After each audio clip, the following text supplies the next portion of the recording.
The so-called neighborhood security team swaggered down our peaceful street like they were starring in some low-budget action movie. Wearing tactical vests they clearly ordered online, plastic badges pinned crookedly to their chests, radios crackling with nonsense, and aviator sunglasses they didn't need in the shade. One of them, a middle-aged man whose gut hung over his belt like a sad donut, actually drew a gun and pointed it, yes, a real firearm, at my wife while she was simply unloading groceries from our SUV. But here's the part that caught everyone off guard. My wife didn't even blink. She gently placed the carton of eggs on the driveway, rolled her shoulders, and said in a voice that could cut glass, "Bad move, cowboy." My name is Lucas Renner. I'm a middle school history teacher who moved to the quiet town of Alderbrook Pines 3 years ago. I loved the winding trails, the calm evenings, and the fact that my wife, Jenna, could finally enjoy retirement after a career in the military. We were looking for peace. What we got instead was Linda Rathers, self-proclaimed savior of suburbia and the power-hungry president of the Alderbrook HOA. Linda wasn't content with enforcing basic neighborhood rules. She wanted control. Real control. She created something she called the Alderbrook Guardian Unit, her own private little security force. Matching navy shirts with embroidered crests, laminated ID cards, walkie-talkies, and enough delusion to fill a stadium. We all laughed at first. Linda's LARP squad, some neighbors called it. She sent warning letters about grass height, mailbox paint colors, and whether your curtains matched your siding. But things slowly got darker. She printed fake citations and left them on windshields for parking infractions that didn't exist. She set up cones at the neighborhood entrance and stopped residents for questioning. Her crew started writing people up for suspicious behavior, like walking your dog too late or sitting on your porch without purpose. They carried clipboards like real cops, logging every move we made. I kept my head down until they targeted Jenna. One Saturday, Jenna carried 2 grocery bags through the community park path. The next day, we got a citation in our mailbox. It was printed on official-looking HOA letterhead and said she was fined $75 for unauthorized item transport through shared space, claiming it posed a safety hazard. I laughed. Jenna didn't. And Linda? She doubled down. At the next HOA meeting, she stood there in front of everyone and said Jenna seemed suspicious and possibly dangerous. She told her guardian unit to keep an eye on her. What Linda didn't know was that Jenna spent 16 years as a close-quarters combat instructor in the Navy. She trained special forces in hand-to-hand defense. She could dismantle a threat faster than most people can unlock their phones. And she still taught self-defense classes twice a week at the local community center. So when the guardian unit showed up at our driveway one evening, 3 of them, flashlights shining in Jenna's face, accusing her of unauthorized grocery transport, she kept calm. One of them, a guy named Mitch Holloway, who sold used cars by day and played soldier by night, started demanding Jenna show her Alderbrook ID. Mitch pulled his handgun. Jenna said, that's when the temperature in the air dropped. The other 2 guardians stepped back. Jenna stepped forward. In less than a second, she sidestepped, twisted Mitch's wrist, took his weapon, dropped him to the pavement, and had him face down with his own arm bent behind his back like a pretzel. She disassembled the weapon with surgical precision, handed the magazine to the stunned guy next to her, and said in a tone that could chill lava, "Next time, bring a real badge. And pray I'm feeling generous." Neighbors heard the commotion. Doorbell cameras captured everything in crystal-clear HD. Within minutes, real police were called. When the city officers arrived, sirens blaring, lights flashing, they immediately realized this wasn't a misunderstanding. This was a wannabe militia pretending to be law enforcement, armed with unlicensed weapons and detaining residents without cause. The lead officer, Sergeant Hale, reviewed the footage from multiple neighbors' phones. His face went from disbelief to anger.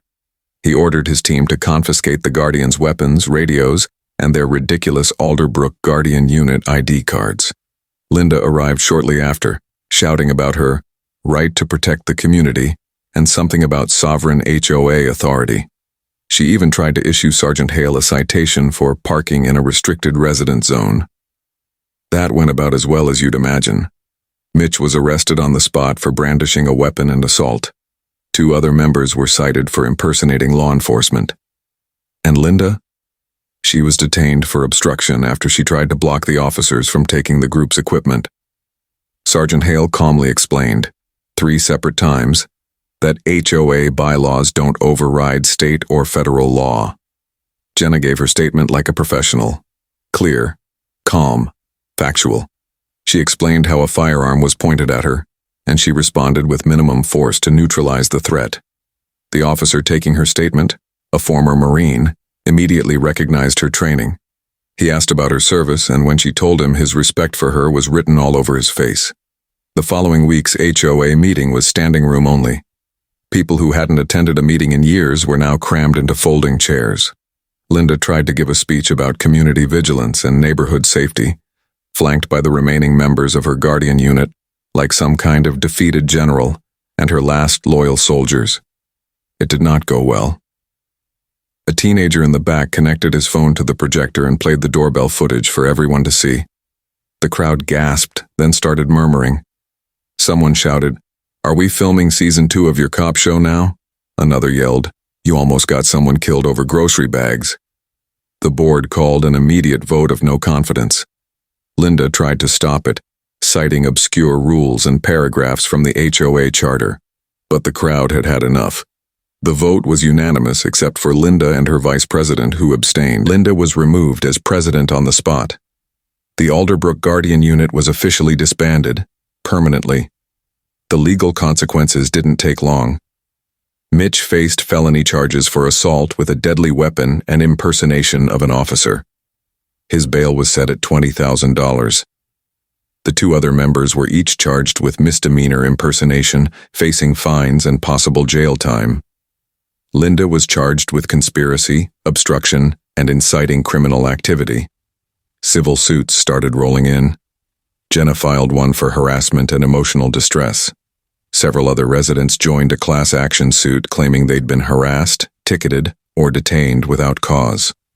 The HOA's insurance provider dropped coverage immediately, stating that operating an unauthorized security force violated every clause in their policy. Then came the financial bombshell. It turned out Linda had spent over $40,000 of HOA funds to support her fake security unit. Tactical vests, fake badges, radios, even a converted golf cart she called a mobile patrol vehicle. She'd set up a command center in one of the community buildings and had been funneling HOA money through fake invoices from vendors that didn't exist. The district attorney added embezzlement and fraud to her list of charges. During the trial, Linda's own Guardian members testified against her. They revealed she told them they had arrest powers, encouraged them to carry weapons for safety, and handed out fake legal documents to make their citations look official. One member admitted Linda told them they'd eventually be recognized as an official auxiliary police unit by the city. Complete fabrication. Jenna testified with the same calm strength she always had. She explained that she had no choice but to defend herself when a weapon was pointed at her by an untrained, unauthorized individual. The prosecutor played the video from multiple angles, showing how Linda's team had escalated for months before it boiled over. Character witnesses described how Linda's leadership created an atmosphere of fear and paranoia. People were afraid to walk their dogs or let their kids ride bikes without being cited. The jury didn't take long. They found Linda guilty on all counts: embezzlement, fraud, conspiracy, impersonation, obstruction, and inciting criminal acts.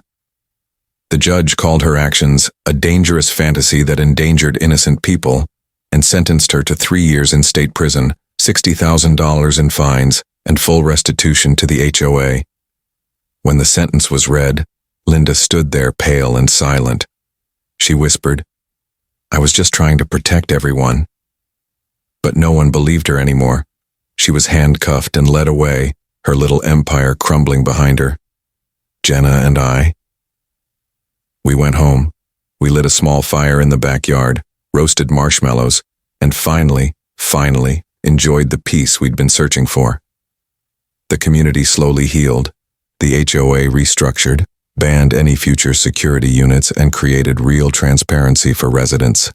And Jenna? She still teaches self-defense at the community center, reminding people that strength doesn't come from pretending to be in charge. It comes from protecting others quietly and effectively, without needing a badge or a title. If you enjoyed this story, hit that like button, subscribe to the channel, and share this video with someone who needs a reminder that real power is doing the right thing, even when no one's watching. Drop your thoughts in the comments below. Have you ever had a nightmare HOA experience? Let's talk about it. Until next time, stay safe, stay smart, and don't let anyone with a plastic badge tell you how to live your life.